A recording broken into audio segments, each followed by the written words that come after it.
Boa tarde aos meus alunos que já me acompanham nessas tarefas que eu estou desenvolvendo nesses dias do mês de abril, né? Hoje são 18. O tema que eu vou discutir aqui é um tema da metodologia científica, da disciplina metodologia científica, mas serve um pouco para métodos e técnicas de pesquisa e serve também um pouco para metodologia da ciência. Então eu vou conversar sobre os tipos de conhecimentos. Os autores que eu estou utilizando para fazer essa discussão é Eva Maria Lakatos e Marina Marconi, do livro Metodologia Científica, que aborda a ciência, o conhecimento científico e os métodos científicos.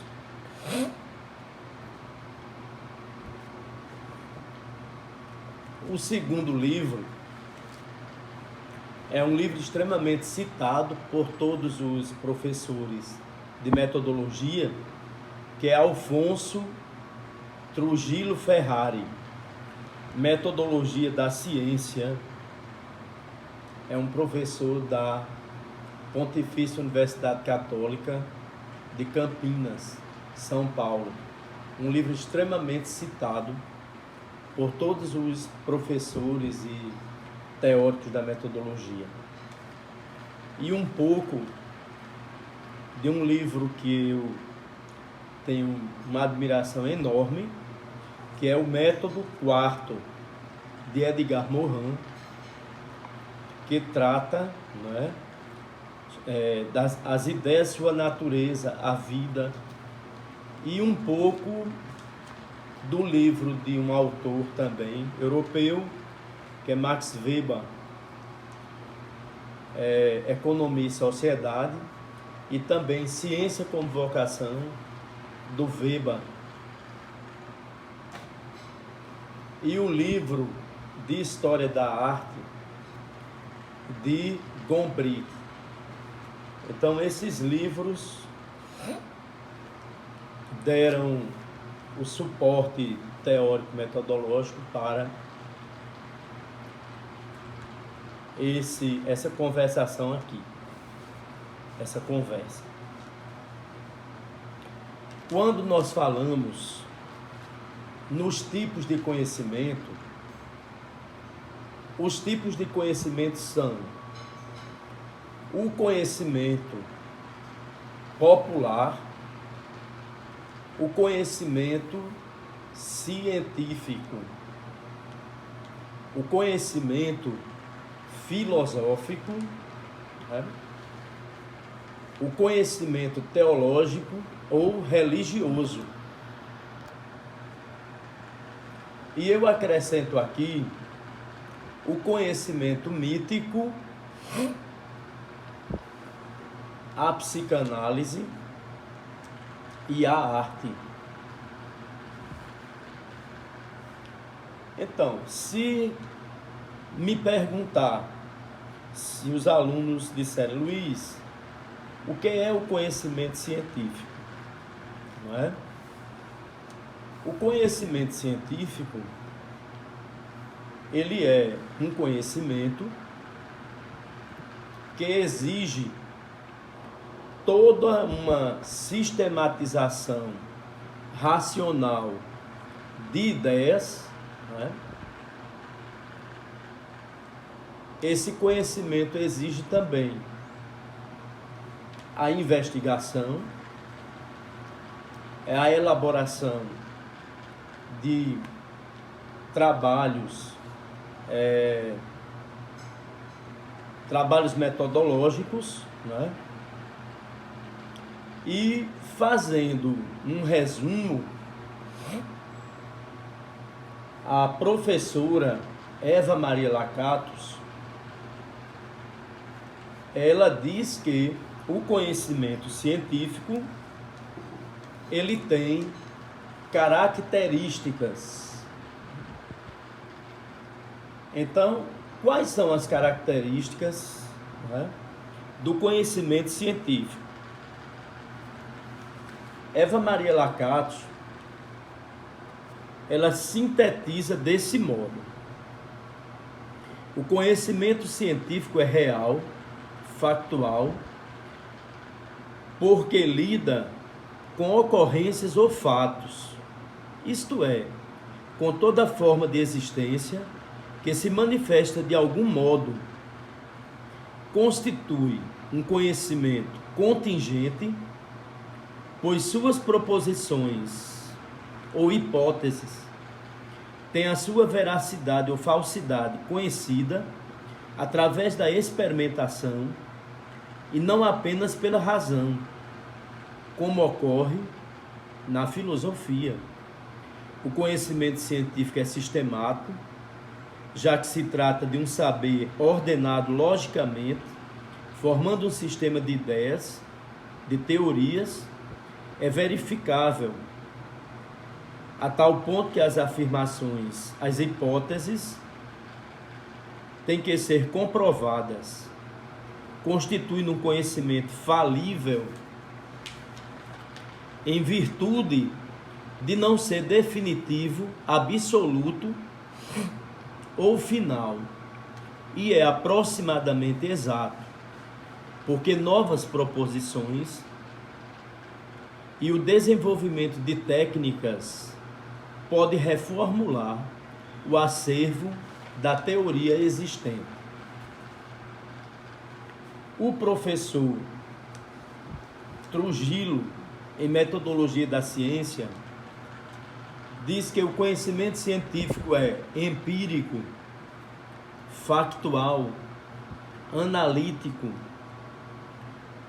é sistemático, é falível, é acumulativo, é verificável, é explicativo, é preditivo, é útil.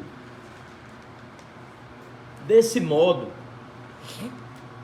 quando Lakatos diz que o conhecimento científico ele é factual, né? É factual porque a ciência trabalha com fenômenos, a ciência trabalha com fatos, com teorias. Se a ciência trabalha com teorias, eu já estou dizendo que o conhecimento científico é sistemático, tá certo? E exige que os cientistas de cada área, eles elaborem, né, epistemologias. Vejam bem, há muito tempo atrás, Emile Durkheim elaborou um conjunto de regras para mostrar que a sociologia trabalhava com fatos, não é? Com fato social. Esse conjunto de regras elaboradas por Emile Durkheim nas regras do método sociológico mostra que o fato social é um fenômeno. Exemplo, o suicídio, ele é um fato social. O Estado é um fato social. O direito é um fato social. O trabalho. Então, nas regras do método sociológico, o Emile Durkheim deixou muito claro o que era o fenômeno, o que era o fato social. e que o fato social tinha características, como a característica, não é, da generalidade, a característica da coercitividade, a característica da anterioridade, a característica da posterioridade, a característica da objetividade. Desse modo, o Emile Durkheim, ao escrever as regras do método sociológico, ele escreve uma epistemologia, uma teoria sociológica. É isso que Eva Maria Lacatus trata no seu livro, quando ele diz que o conhecimento científico é um conhecimento sistematizado. É porque eu vou ter um conjunto de regras, de conceitos, de sistemas. Um outro exemplo que nós podemos mostrar de que o conhecimento científico é factual e também é um conhecimento, não é, comunicável, sistematizado, fundamentado em fatos, leis e teorias. Se Emile Durkheim ele teve a oportunidade de levar a sociologia, não é, a ser uma ciência, não é, uma ciência propriamente dita, com um conjunto de regras epistemológicas que ele vai utilizando na medida em que ele vai elaborando os seus livros, o Suicídio e outros.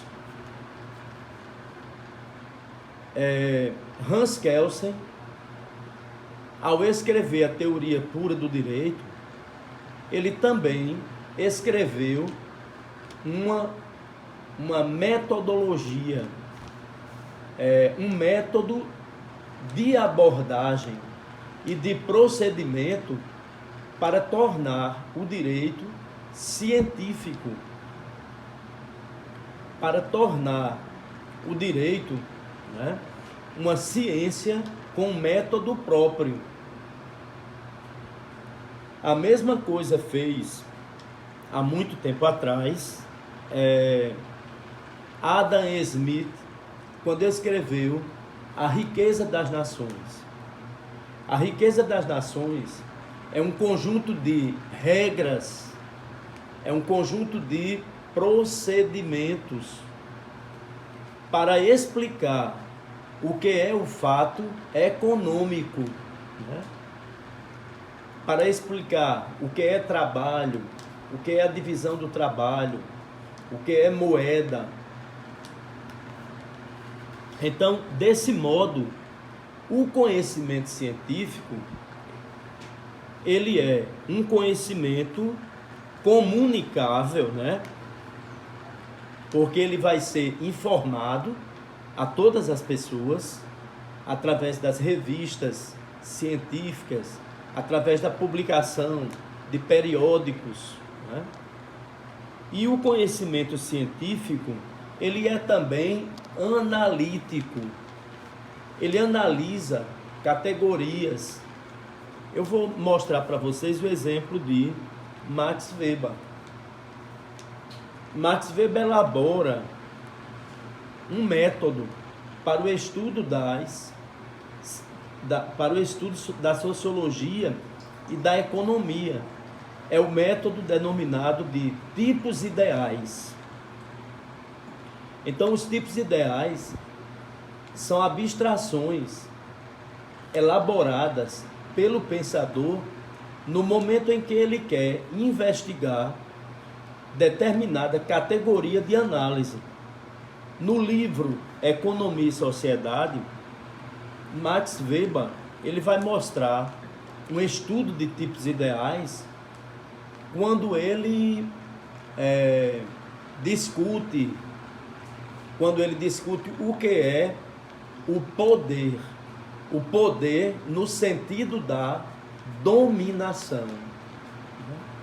Então, Weber mostrou que é possível estudar a dominação no sentido do poder e que essa dominação pode ser uma dominação chamada de carismática ou uma dominação legal, racional, burocrática, ou uma dominação tradicional. As explicações que o Weber faz sobre a dominação é a partir dos tipos ideais. Na ética protestante e o espírito do capitalismo, Weber também utiliza sua metodologia e utiliza também parte de sua metodologia quando ele mostra, né, a ação social. Quando ele diz que existem ações sociais visando os fins, ações sociais visando os valores. Então, as ações sociais, nós conseguimos enxergar exatamente no estudo que ele fez sobre a ética protestante e o espírito do capitalismo, quando ele mostra o tipo de capitalismo, que o capitalismo que ocorreu no Ocidente é um tipo de capitalismo, não é? Que tem uma racionalidade. É um tipo de capitalismo moderno, porque capitalismo sempre existiu.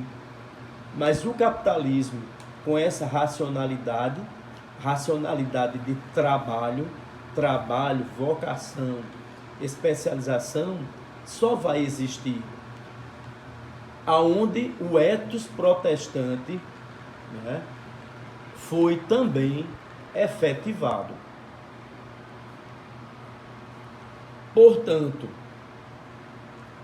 vamos dar um pequeno resumo, tá certo? O conhecimento científico, ele é factual, ele está fundamentado em fatos. Então eu tenho os fatos históricos, né? O que é um fato histórico? Fato histórico é um fato que não se repete. Ele acontece uma única vez.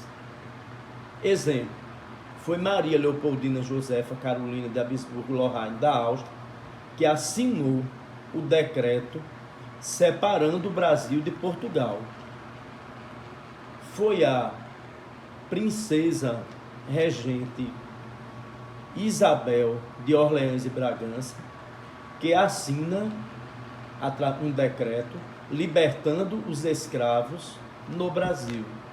Então, o fenômeno histórico ocorre uma só vez e é objeto da ciência da história. Não é? Os historiadores positivistas analisarão o fato, não é? Dentro de uma história mais de heróis, de acontecimentos. Os historiadores críticos farão análises dialéticas do fenômeno, como é o caso de Caio Prado Júnior, que analisa todo o sentido da organização social e política brasileira a partir do sentido da colonização dentro do sistema capitalista. Quando eu digo a vocês, fundamentado nos autores, não é, que o conhecimento científico é sistematizado, ele é objetivo, eu lembro da tabela periódica dos elementos químicos.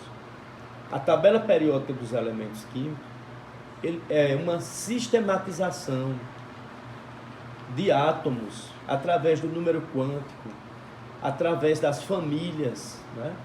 A família dos alcalinos terrosos, dos gases nobres. Então, toda aquela sistematização daquela tabela periódica dos elementos químicos faz com que vocês possam perceber que há uma análise sistematizada de cada átomo Se vocês pegarem o livro de fisiologia de Gitton, vocês vão ver lá no sumário que ele está todo dividido em sistema. Os sistemas, né? O sistema nervoso central, o sistema cardiovascular, e a partir daí vocês vão estudar cada sistema, tá certo? Outra coisa, a ciência, ela é crítica. O conhecimento científico, além de ser sistemático, ele também é um conhecimento crítico. É um conhecimento, né, todo racional, à luz, né, de uma racionalidade. Essa racionalidade, dentro da ciência, começa lá com Aristóteles, né, na ciência aristotélica. A ruptura com Aristóteles vai haver a partir de René Descartes, quando René Descartes elaborou um sistema também de regras para a ciência cartesiana. E a partir daí, né, veio exatamente o paradigma que vai dominar por muitos séculos o fazer científico, que é o paradigma mecanicista. A medicina acompanhou o paradigma mecanicista, a enfermagem, né, a história, todas as ciências após Descartes, essas ciências que foram se organizando, construindo suas metodologias, construindo suas epistemologias, eles estão todos dentro, não é, dessa genealogia que vem de Descartes. Nós podemos também tratar aqui da questão do paradigma, não é? A ciência como um paradigma, o paradigma que domina dentro do estudo das universidades, que domina nas escolas, não é? Nas ciências da educação, na física, na química. E os paradigmas científicos, eles podem, num determinado momento, resolverem todos os problemas, mas eles podem começar a entrar em crise e deixar de resolver todos os problemas. Então nós dizemos que esses paradigmas, eles estão em crise. Daí a necessidade da busca de estudos de outros pensadores, que é o caso da leitura do Método Quarto, de Edgar Morin, né?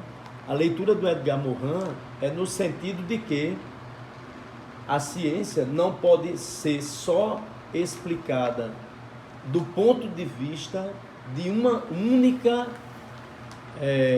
construção teórica metodológica. A ciência precisa dialogar, porque a ciência ela precisa de ser mais transdisciplinar, ela precisa de novas conexões, novas indagações. Por isso que eu mando os meus alunos assistir o filme O Ponto de Mutação, exatamente para perceber que pode haver mudanças paradigmáticas. Uma outra coisa que eu lembrei agora para dizer a vocês é que Weber, no livro dele, A Ciência como Vocação, ele mostra que a ciência ela fica obsoleta. As tecnologias ficam obsoletas. E o Weber diz assim: qual é a diferença entre ciência e arte? É que a arte, ela jamais se torna obsoleta. A escola de Atenas de Rafael Sanzio será sempre a escola de Atenas, uma síntese do pensamento científico feito pela filosofia antiga, pré-socrática e socrática, né? em conexão, em conversação com o Renascimento, né? A Mona Lisa, elaborada por Da Vinci, sempre será a grande obra de arte, né? Mostrando exatamente a técnica, um conjunto de técnicas e procedimentos do fazer artístico de Leonardo da Vinci, jamais ficará obsoleto. Guernica, de Pablo Picasso, que mostra exatamente o ser humano, o homem animalesco, o homem com a maldade, com a perversidade, com pulsões de morte, de destruição, bombardeando, destruindo, matando. O homem que acha que a economia é mais importante do que a vida, não é? Então, sempre existiram homens assim, que acharam que o Estado é mais importante do que a vida humana, tá certo? E é por isso que em Guernica o Pablo Picasso mostra exatamente um período de destruição. A Europa toda dominada, não é? Por psicóticos como Hitler, como os ditadores, né? Portugal, com a ditadura de Salazar, Franco na Espanha, o Duce lá na Itália, né? E uma perversão enorme dentro de uma ciência que erra, uma ciência que fabricou uma teoria de raças, mostrando que existe raça superior, raça inferior. Então vejam que as elaborações da ciência, elas se tornam obsoletas. E nem sempre a razão ela vai resolver tudo, tá certo?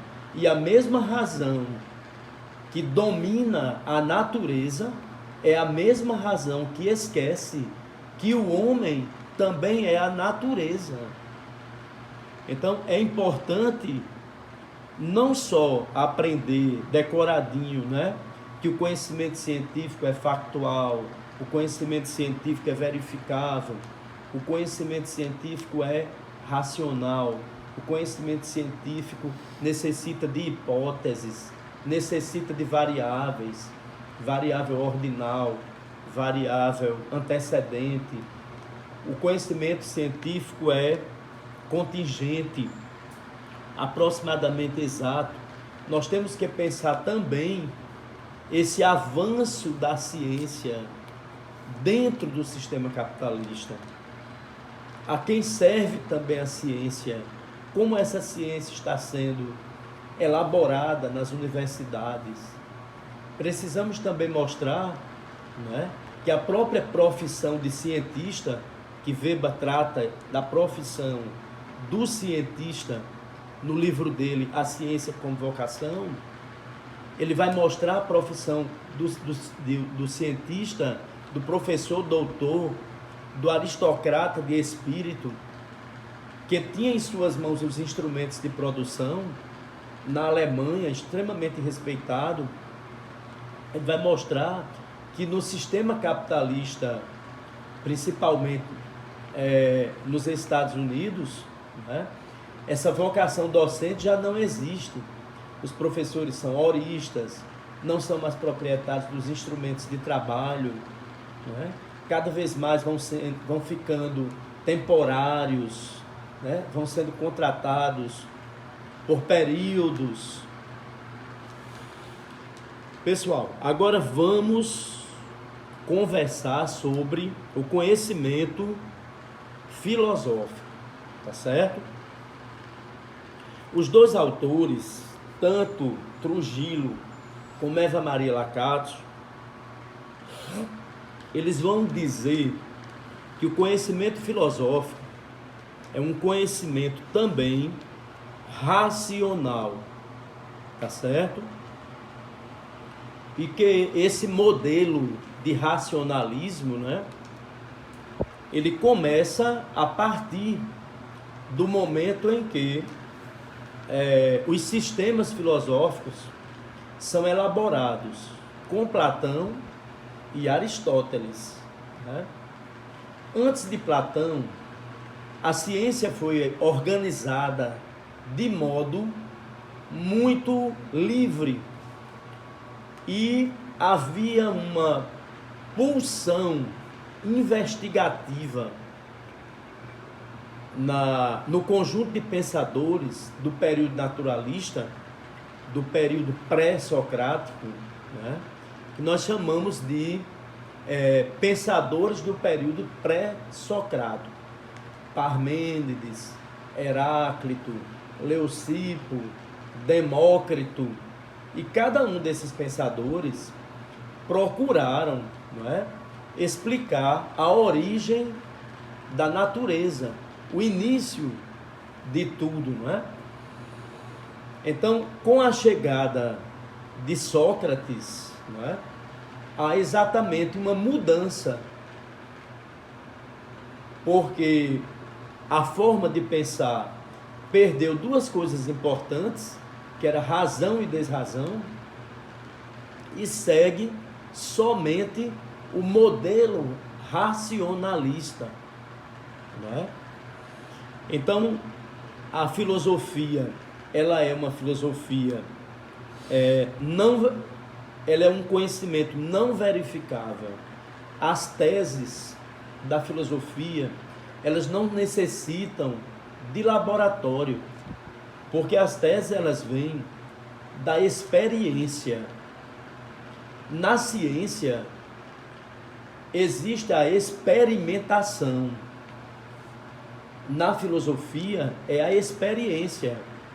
Quando Platão diz que existem dois mundos, o mundo sensível e o mundo suprassensível, que o mundo suprassensível é o mundo das ideias eternas e o mundo sensível é o mundo da escuridão, e as pessoas vivem no mundo da escuridão, no mundo da caverna, no mundo da ignorância, não é? Então, é o conhecimento filosófico que vai fazer com que as pessoas saiam da ignorância, da ideologia, da idolatria, para o mundo de uma ciência.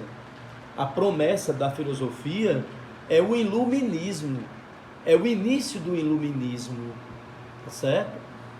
De um iluminismo idealista em Platão, mecanicista em Aristóteles, que também vai mostrar exatamente uma ciência a partir de um sistema mecânico, né? A causa material, a causa formal, a causa eficiente, a causa final. Então, esse é o sistema lá do Aristóteles, né? Existem sistemas encantadores na filosofia. Nós temos o sistema de Hegel. Hegel, quando escreveu sobre a fenomenologia do espírito, é a fenomenologia de como o espírito pensa. Então, o espírito pensa de forma idealista, não é? Dentro desse modelo dialético idealista de filosofia, o espírito, ele está em três grandes movimentos, não é? É o espírito que sai de dentro de si, não é? É o espírito dentro de si e o espírito que retoma a si. Por isso que esse movimento é denominado de a tese, a antítese e a síntese.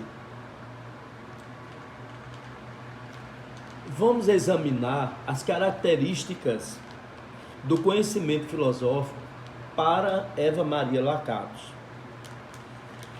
Eva Maria Lakatos diz que o conhecimento filosófico é valorativo, é racional, é sistemático, é não verificável, é infalível e exato.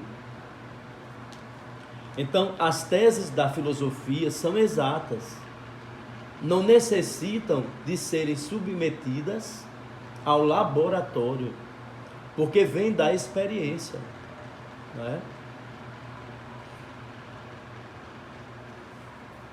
Uma outra observação que eu faço também aqui é que o conhecimento filosófico para o professor Ferrari, né?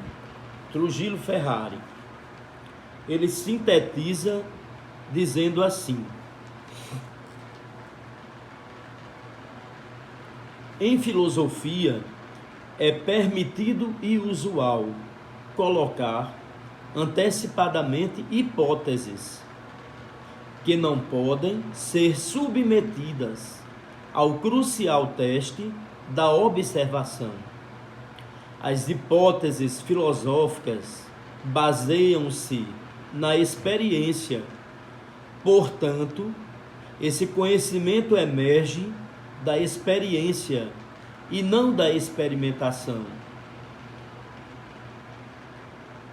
O conhecimento filosófico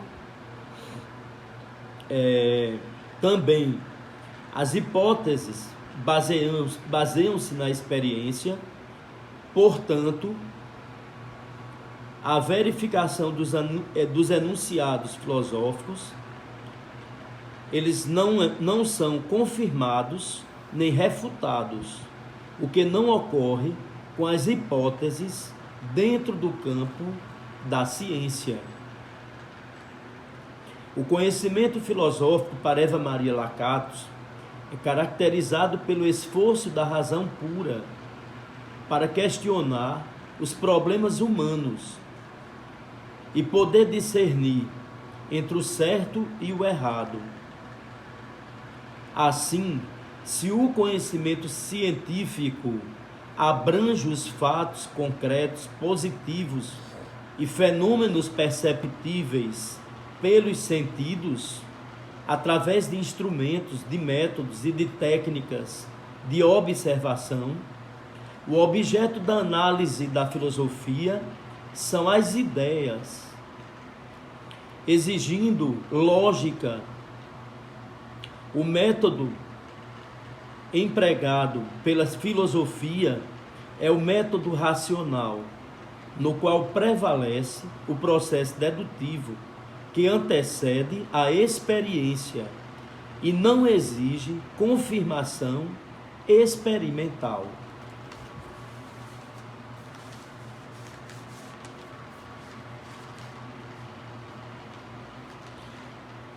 Pessoal, agora vamos pontuar aqui o conhecimento teológico ou o conhecimento religioso.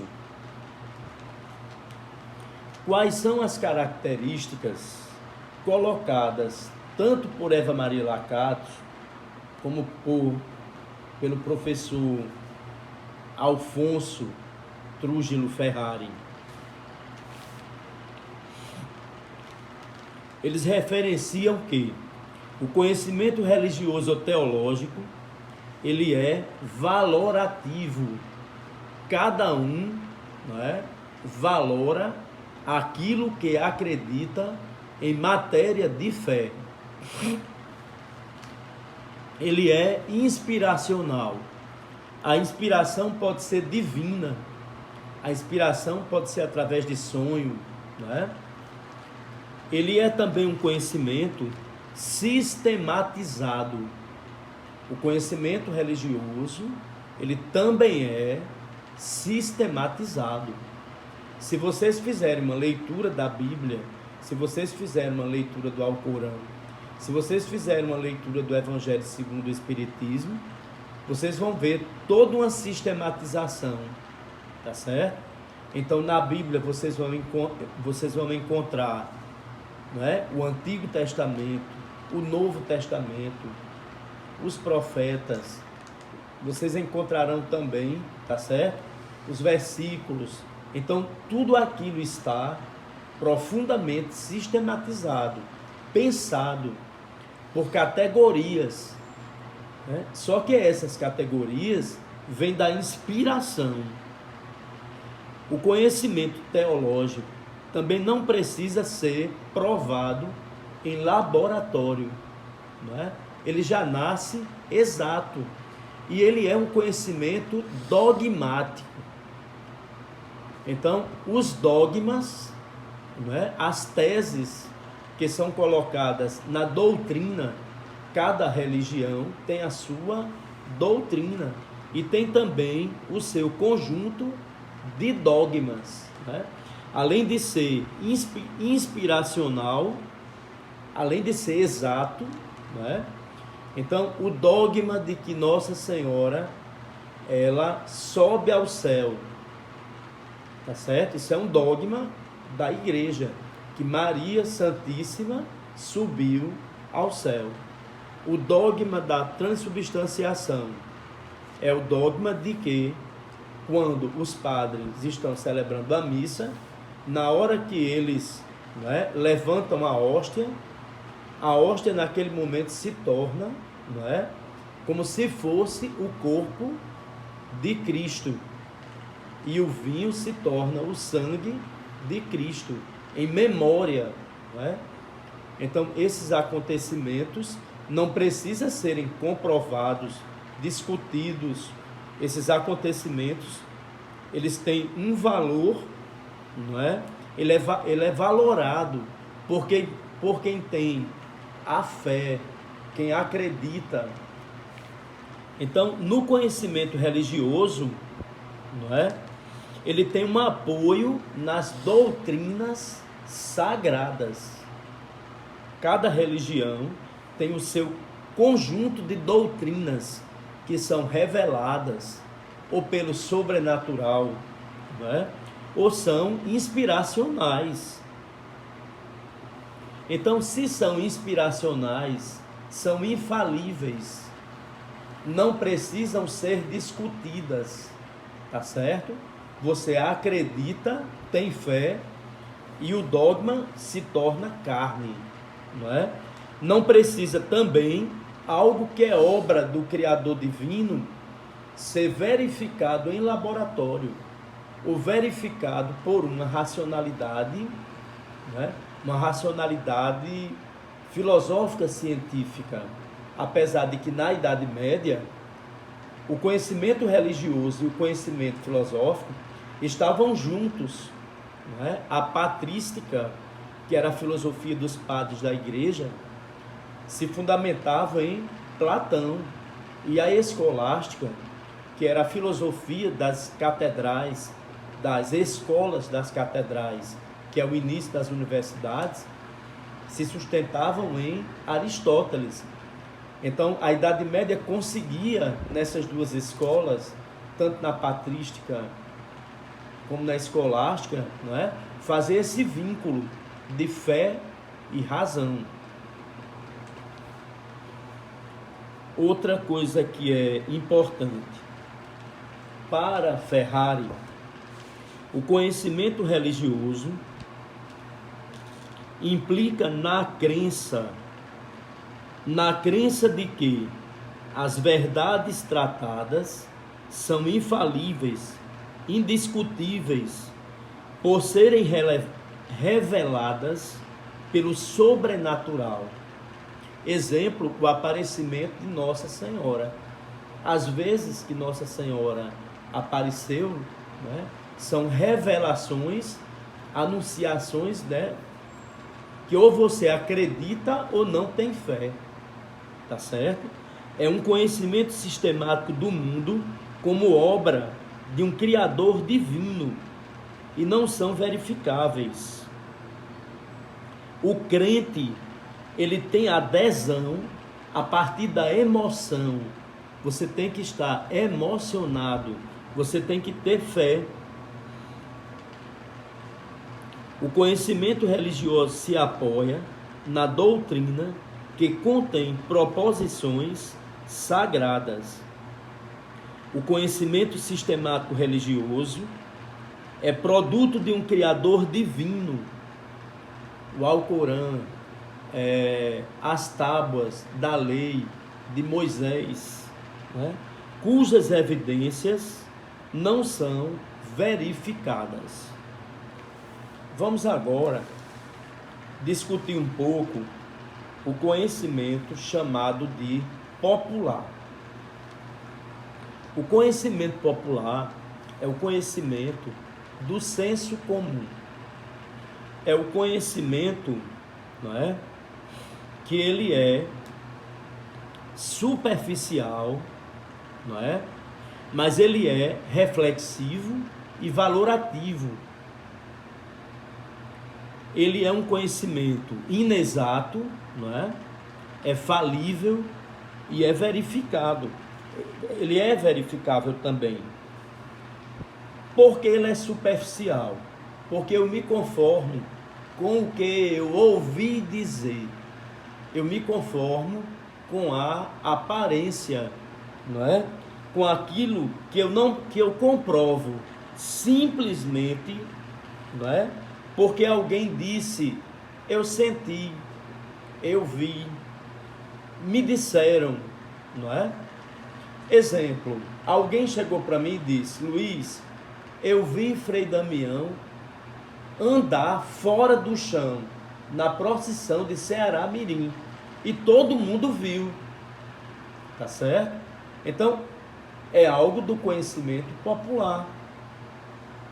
Quando você vai lá na feira do Alecrim comprar chá, não é? Chá de camomila, chá de cidreira, chá de quebra-pedra. Então, cada chazinho daquele que é vendido, cada plantinha daquela, tá certo? Serve para alguma coisa. Aquilo foi aprendido no senso comum, não é?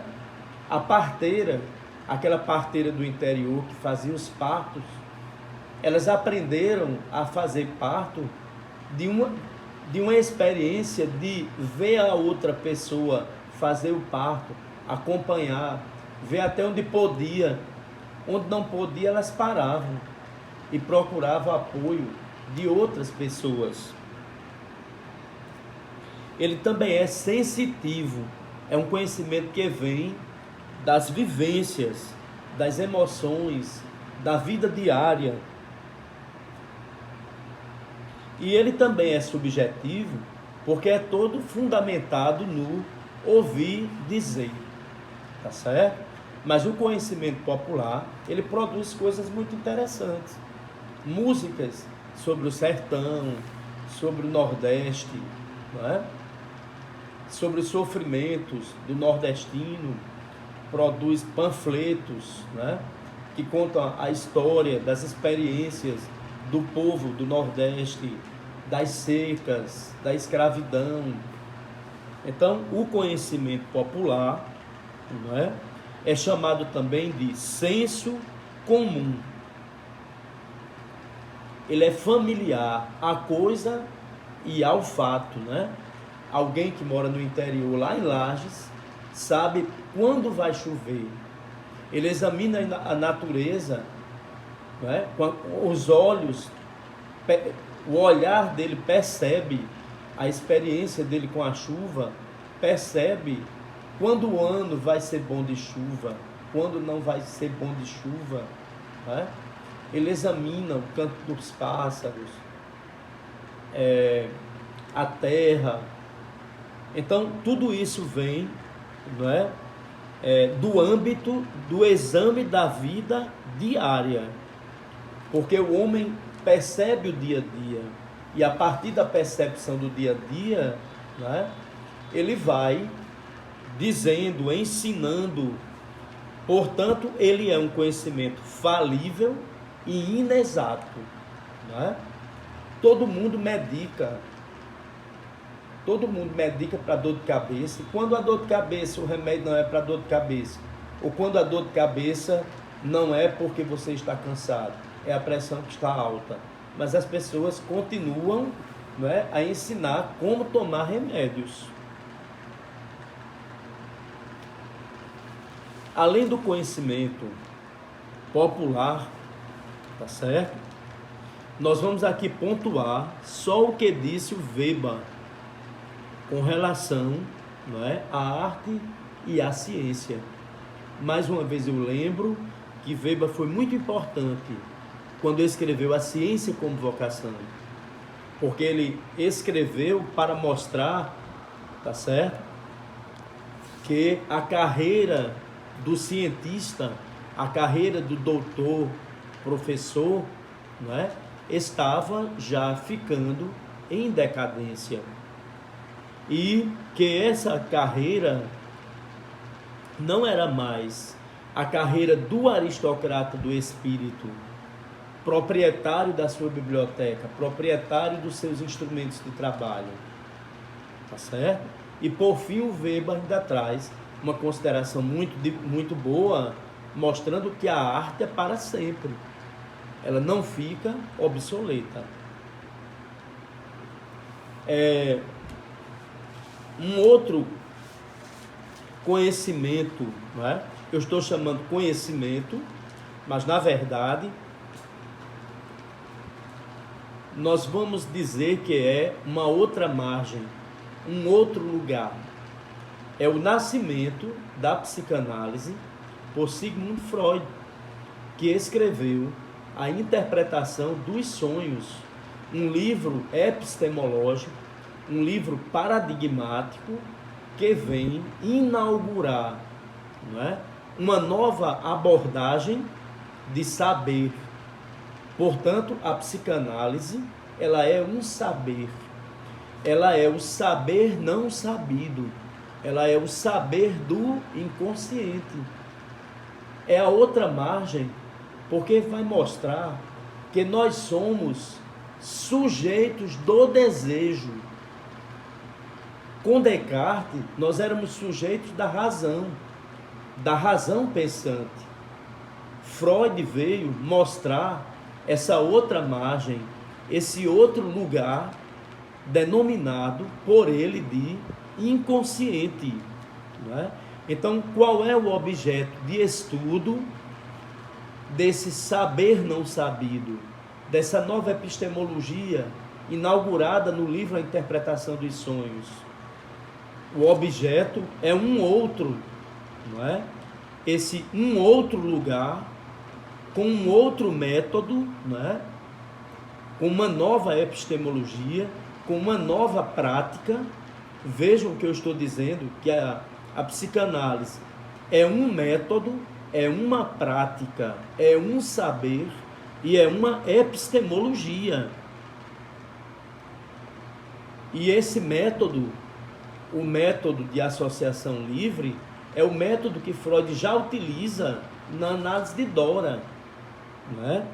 Para analisar a histeria, que é o caso Dora, que é um balé a quatro, né?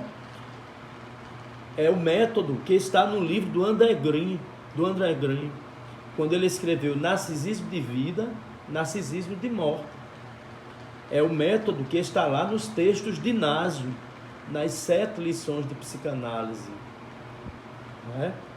E por último nós temos o conhecimento mítico. O que encontramos no mito? Nós encontramos no mito razão e desrazão. Razão representado por Apolo, desrazão representado por Dionísio. Então, se de um lado eu tenho Apolo colocando no mito beleza, racionalidade, música, do outro lado eu tenho também Dionísio, que também coloca um pouco de música, mas traz desejos, mas traz as paixões. O mito grego, ele não é só mito, ele também é religião, tá certo? É através do mito que nós vamos aprender, não é? Vem do mito todo o início, não é? De como se interpreta as leis. Lembrem que o nome hermenêutica vem de Hermes, o deus grego que descia lá do Olimpo para interpretar as leis para os homens. É no mito que é analisado, não é? O pior regime ditatorial, que é o de Édipo, não é? Édipo tornou-se um grande ditador, não é? Um homem que governava por ele próprio, que abandonou a sabedoria, não é? dos idosos. Então, no mito de Édipo, nós vamos encontrar também os crimes, o crime do parricídio, o crime do incesto. Então, o conhecimento também é conhecimento mítico. Obrigado por hoje.